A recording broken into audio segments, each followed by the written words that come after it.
Before we get into the video, I just want to let you guys know about my Discord server. Check out the link in the description to talk college basketball, March Madness, live games with tons of other college basketball fans just like you. Sup guys, it's Alex here, and we are finally here. This will be the final Bracketology update of the 2022-2023 season. It is Selection Sunday, folks. When at the point where I'm recording this, we're about 8 hours away from Selection Sunday, and man, I am so freaking excited. We have the last round of championship games happening today, some final tickets getting punched, but honestly, there's not really any conferences to where there's going to be a bid thief, I don't think. Just taking a look at the different conference championships going on, which is kind of weird. We thought maybe it could have been Ohio State in the Big Ten making a run as the 13 seed there, but lo and behold, it didn't end up coming to fruition, and they ended up losing to Purdue yesterday. But still, a lot of crazy results. This is time for a lot of these bubble teams to start getting worried about if they're going to be in or out. We'll go ahead and take a look here at the bubble.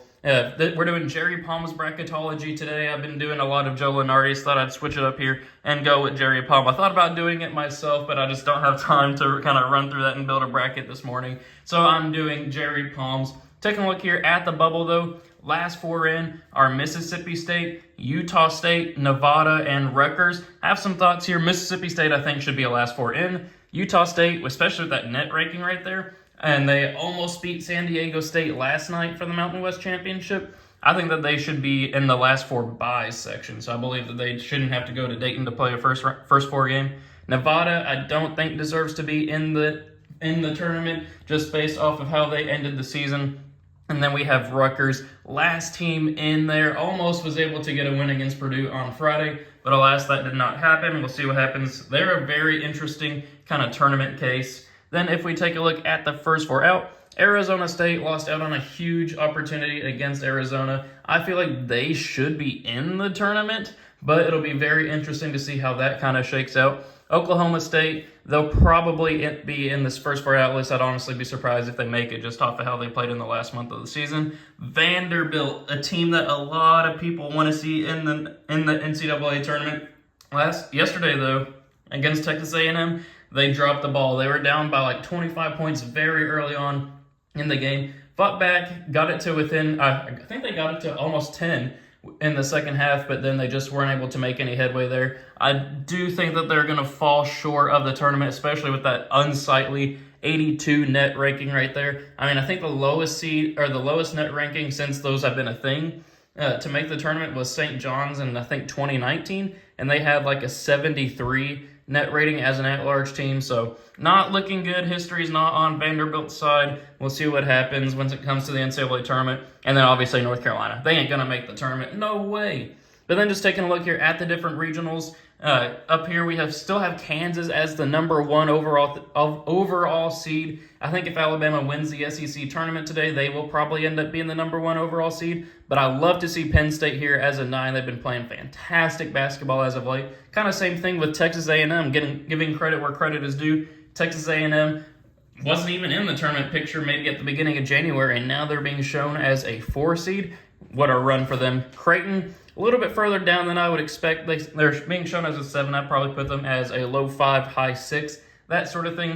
And then if we look here at the South Regional, I don't take too much exception to how things are kind of laid out here in the South Regional. Honestly, I don't really have any exception. I think this region is seeded pretty well according to Jerry Palm. Then if we take a look at the West Regional here, basically the same thing. I think that especially if Missouri lost to Alabama last night. I don't know what I was thinking there. But I think overall, Gonzaga as a 2, I think that may be a bit aggressive. I'd probably leave them on the 3 line. But, I mean, I don't hate them as a 2 seed. I don't blame them at all. And then over there in the East Regional, Virginia still being shown as a 5 seed. Tennessee still being shown as a 4 seed. Those are teams I do not want to pick to move on very far in the actual NCAA tournament. 2 teams I just do not believe in at all right now. So as you guys know, every time that there is a bracketology update, I go to the vertex42.com, download their Excel bracket, and then I fill out the teams based off of what I think is going to happen in the actual NCAA tournament. I'll be doing that for tonight as well. I'll be doing the NCAA tournament predictions video, so expect those to be out, or expect that video to be out around 7 o'clock tonight. But make sure you have those post notifications turned on. It's always my favorite video to make every year. But then I'm going to try to also record the selection show. We'll see what happens if it gets copyrighted. I mean, I record it every single year. It's just a matter of whether YouTube takes it down for copyright violations or not, just based off. I think Turner Media always loves to kind of claim that video. So it'll be up. Maybe it'll be up for like 2 minutes and then it gets copyright claimed and then just disappears. But I will be recording it. So then, before we get into our picks here, we got to come up with the food item. If you're watching at this point in the video and not just skipping to the end to see who I'm picking to win the national champion, we'll be doing this from an actual NCAA tournament video as well. But if you're watching at this point in the video, comment coffee down below. And you can talk about your favorite brand of coffee, talk about your favorite type of coffee. I'm a big black coffee guy that has like 2 creams and 2 sugars in there. Also like some frappuccinos. But yeah, comment coffee if you're watching at this point in the video. Anyway, let's go and get into our predictions here. Up first, we're going to have Kansas beat the winner of Texas Southern, who got an upset. They're like 14-20, their record this season. They'll beat the winner of Texas Southern and Fairleigh Dickinson. Going to go with Penn State pulling off the 9/8 upset. Miami, I think, will handle VCU, and then we're going to have Texas A&M moving on here past Kent State. TCU, I think, will beat the winner of Utah State and Mississippi State, which I think would be Utah State at this point. Then we're going to go with Connecticut here, moving on past Grand Canyon. Illinois pulling off the 10/7 upset over Creighton, and then we're going to go with Arizona here, moving on past UNC Asheville. Then moving on to the top right regional, we're going to go with Alabama moving on past Howard. Florida Atlantic pulling off a 9/8 upset over Maryland. Here we go. I'm picking Drake to upset Indiana. Indiana's a team to where I've had them going to the Final Four just like a week ago. I have no idea what to do with this Indiana team. I think that they can beat anybody in the nation. I mean, they swept Purdue earlier this season, but then they could also lose to anybody. I mean, it's just such a team that I'm scared. I want to pick to go far, but I just don't know if I can have that confidence in them. Drake hasn't lost, I think they've only lost 1 game since January. I'm going to go with the 12/5 upset there. And I'm also going to go with a 13/4 upset here with Rick Pitino, his experience coaching. I mean, you could also say the same thing for Sean Miller and Xavier, but Xavier just did not play very well last night. I was not impressed at all. They lost their center, Zach Fremantle, for the season. I'm going to go with an upset pick there. Got to have some crazy upsets happening with that 13/4. Then we're going to go with Iowa State here over Pittsburgh, UCLA hanging on past UC Santa Barbara, Michigan State beating Providence, and then Texas moving on past Montana State. Then if we scroll down to the bottom right regional here, we're going to go with Houston moving on past Northern Kentucky. Arkansas, I do think in an 8/9 will beat Iowa. St. Mary's can handle Charleston there. Duke will beat Louisiana. Then I'm going to go with an upset pick here and go with the winner of Nevada and Rutgers, which I think would be Rutgers, pulling off the upset over Missouri. Baylor, I think, will be able to handle Furman. Then I think Kentucky will beat Boise State. Gonzaga will beat Colgate. And then as we move over here to the bottom left regional, we're going to go with Purdue moving on past the winner of that playing game. West Virginia pulling off the 9/8 upset over Memphis. Oral Roberts pulling off the classic 12/5 upset over Virginia. I'm not a fan of Virginia this year. They just never score, and I hate the brand of basketball that they play. I'm going to go with Oral Roberts, a fun team, a high-scoring team, got the 5th leading scorer in the nation, I believe, in Max Agnes, and they are going to beat Virginia, who hasn't been playing very well as of late either. It's not just me not liking their style of play. They just haven't been winning very much. Then we're going to go with Tennessee beating Yale, San Diego State hanging on past USC, Kansas State beating Kennesaw State, Northwestern beating NC State, and Marquette over Vermont. So now, moving on for a spot in the Sweet 16, as much as I want to pick Penn State to pull off the upset there over Kansas, I just don't see it happening. We're going to go with Texas A&M moving on here past Miami. Connecticut, I think, will beat TCU, and then we are going to go with Arizona moving on past Illinois. So we do have all the top 4 seeds there, but, I mean, that happens sometimes. I mean, look at the Big East tournament. Then we're going to go over here to the top right regional. Alabama got moving on past Florida Atlantic. Then we're going to have Drake moving on to the Sweet 16 as a 12 seed. UCLA moving on as a 3 as well. And then we're going to go with Texas, the hot Texas team right now. Just beat Kansas in the Big 12 by like 15 or 20. I don't remember what the final score was, but it was a destruction type game right there. Then if we scroll down to the bottom right regional here, we're going to go with Houston over Arkansas, Duke hanging on past St. Mary's. Then we're going to go with Baylor here, moving on past Rutgers. And then as much as I want to pick my Kentucky Wildcats to upset Gonzaga, I just can't bring myself to do it. They're just too inconsistent this year. I got Gonzaga advancing on right there. So then moving on to the final regional here, Purdue versus West Virginia. I got Purdue winning that one. Oral Roberts in Tennessee. We got 12 seed Oral Roberts advancing on to the Sweet 16. So two 12 seeds here in the Sweet 16. Why not have some fun there? I don't really believe in Tennessee just because they've been getting injured and not doing too well as of late. Then San Diego State will fall here to Kansas State, and then we're going to go with Marquette moving on past Northwestern.